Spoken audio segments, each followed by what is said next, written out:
बूढ़े आदमी की खुशी। एक वक्त की बात है, विजयनगर नामक नगर में एक जमींदार रहा करता था।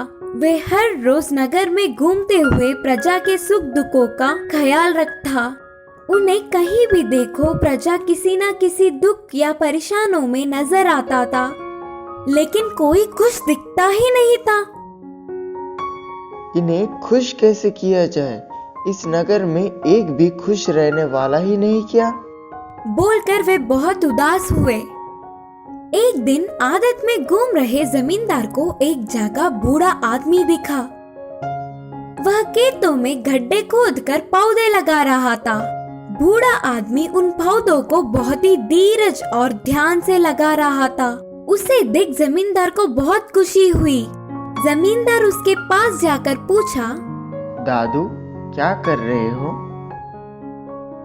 हाँ, मैं आम के पौधे लगा रहा हूँ। बोलकर बूढ़े आदमी ने जवाब दिया, वे पेड़ कब बनेंगे? शायद 5 साल लग जाए। दादू आपकी उम्र हो रही है ना, इनके फल खाने आप उतने साल जीवित रहेंगे? बोलकर जमींदार ने चौंकते हुए पूछा, ये मेरे लिए नहीं, मेरे पोते के लिए लगा रहा हूँ। हमारे दादू के ऐसे पेड़ लगाने पर ही मैं अब फल खा रहा हूँ। उस बूढ़े आदमी ने कहा। उनकी बात सुनकर जमींदार बहुत खुश हुआ। चलो कोई एक तो इस नगर में खुश है, सोचकर चला गया। फिर उस बूढ़े आदमी को बुलवाकर कई तोहफे दिए। इस कहानी की सीख है कि इंसान को अपनी संतुष्टि से बड़ी और कोई खुशी नहीं। तरबूज जूस का विमान। एक गांव में रामू नाम का लड़का रहता था। उसका बहुत ही गरीब परिवार था। उसकी माँ के गुजर जाने के कारण उसके पिता ने दूसरी विवाह की। उसकी दूसरी माँ पैसों की बहुत लालची थी। रामू का तो ख्याल ही नहीं रखती थी। उसकी पढ़ाई रोककर कमाने के लिए भेजती थी और अच्छा भोजन भी नहीं देती। उसके खाने के बाद बच्चा कुचा उसे देती थी। बेचारा राम हमेशा सारे मुश्किल सहता रहा। एक दिन गली में चलते जा रहे रामू को तरबूज जूस की गाड़ी दिखी। उसे देखते ही पीने की इच्छा जागी। उसने गाड़ी के पास जाकर कहा, सुनो जी, एक गिलास जूस चाहिए। करके पूछा, एक गिलास जूस का दाम 100 रुपए है, तेरे पास क्या उतने पैसे है? बोला गाड़ी वाला। ये क्या, बाजू वाले गांव में 20 रुपए में ही दे रहे हैं, लालच ठीक नहीं। बोला राम। ठीक है, वही जाकर पी लेना, मेरी गाड़ी मेरी मर्जी। तुझे क्या, इस मौसम में नहीं तो और कब कमाऊंगा, जाओ। बोलकर गाड़ी वाले ने गर्व से जवाब दिया।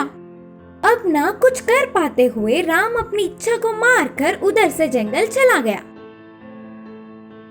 जंगल में लकड़ियां समेटने वाले रामू को शिकारी के जाल में फंसी हुई एक पक्षी दिखी। वह पक्षी रामू को देखते ही बोली, अरे लड़के, मुझे बचाओ ना, उस शिकारी के आने का समय हो रहा है, मुझे जल्दी इस जाल से बाहर निकालो ना। बोलते हुए विनती करने लगी। वह रामू उसे देखते ही दया से छुड़ाकर खुली हवा में छोड़ दिया और तुरंत वो पक्षी देवी के रूप में बदल गई। मैं साधारण पक्षी नहीं हूँ, इस वन की देवी हूँ। मुझे बचाने के लिए तुम्हारा धन्यवाद। तुम्हें कौन सा वर चाहिए मांग लो, पूरा करूँगी।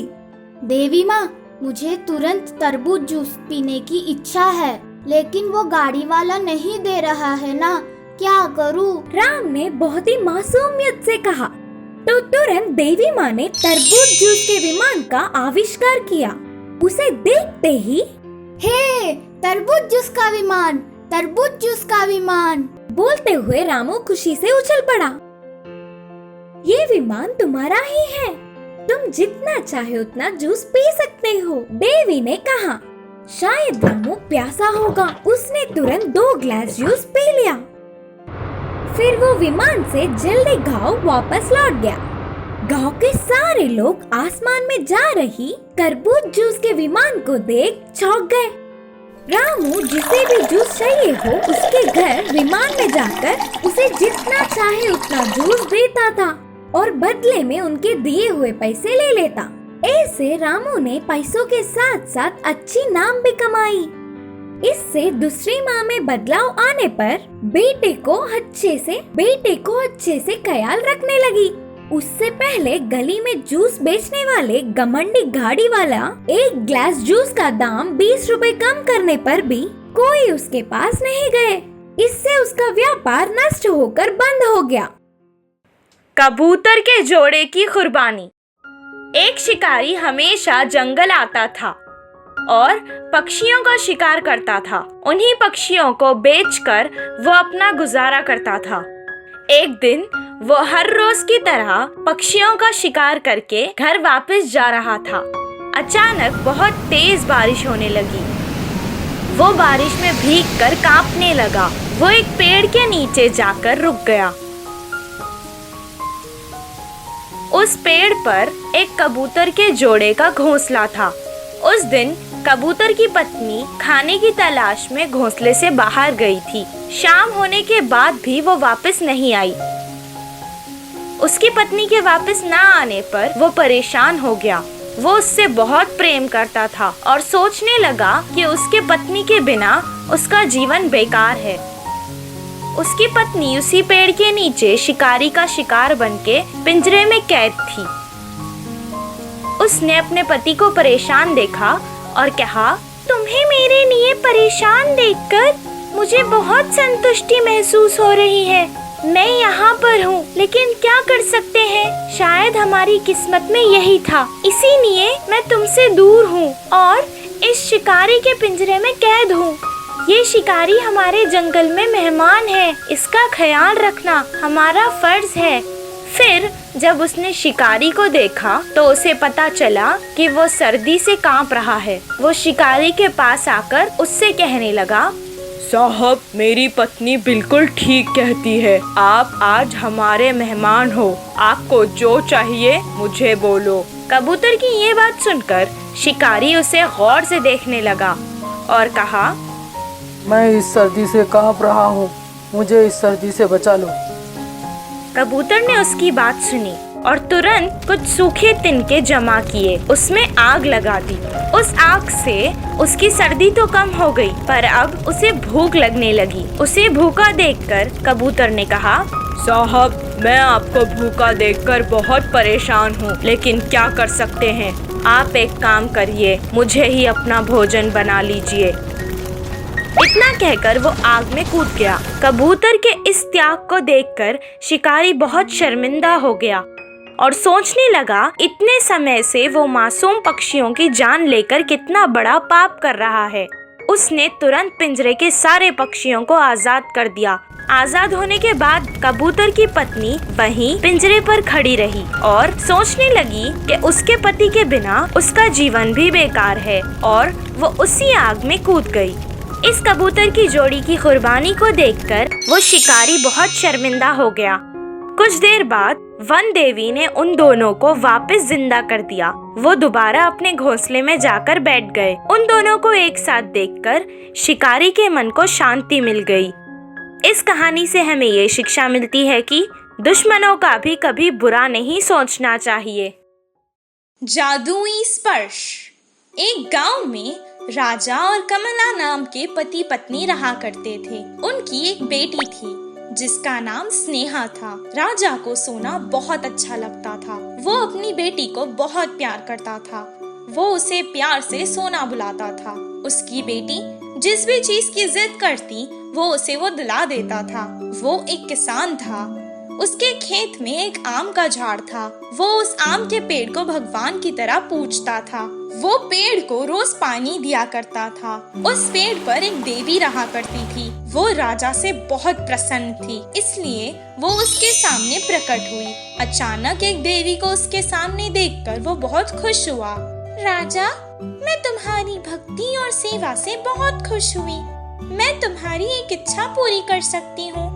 बिना कुछ सोचे समझे अपनी इच्छा बताओ। मैं जिस भी चीज को हाथ लगाऊं वो सोने की बन जाए। मुझे ये वरदान दो माँ।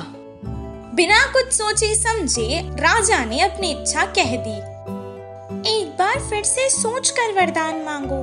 माँ, मुझे सोना बहुत पसंद है। इसलिए मैंने ये वरदान मांगा है। तब देवी ने कहा, ठीक है, तुम्हारी मर्जी। अब से तुम जिस भी चीज को छूओगे वो सोने में बदल जाएगी।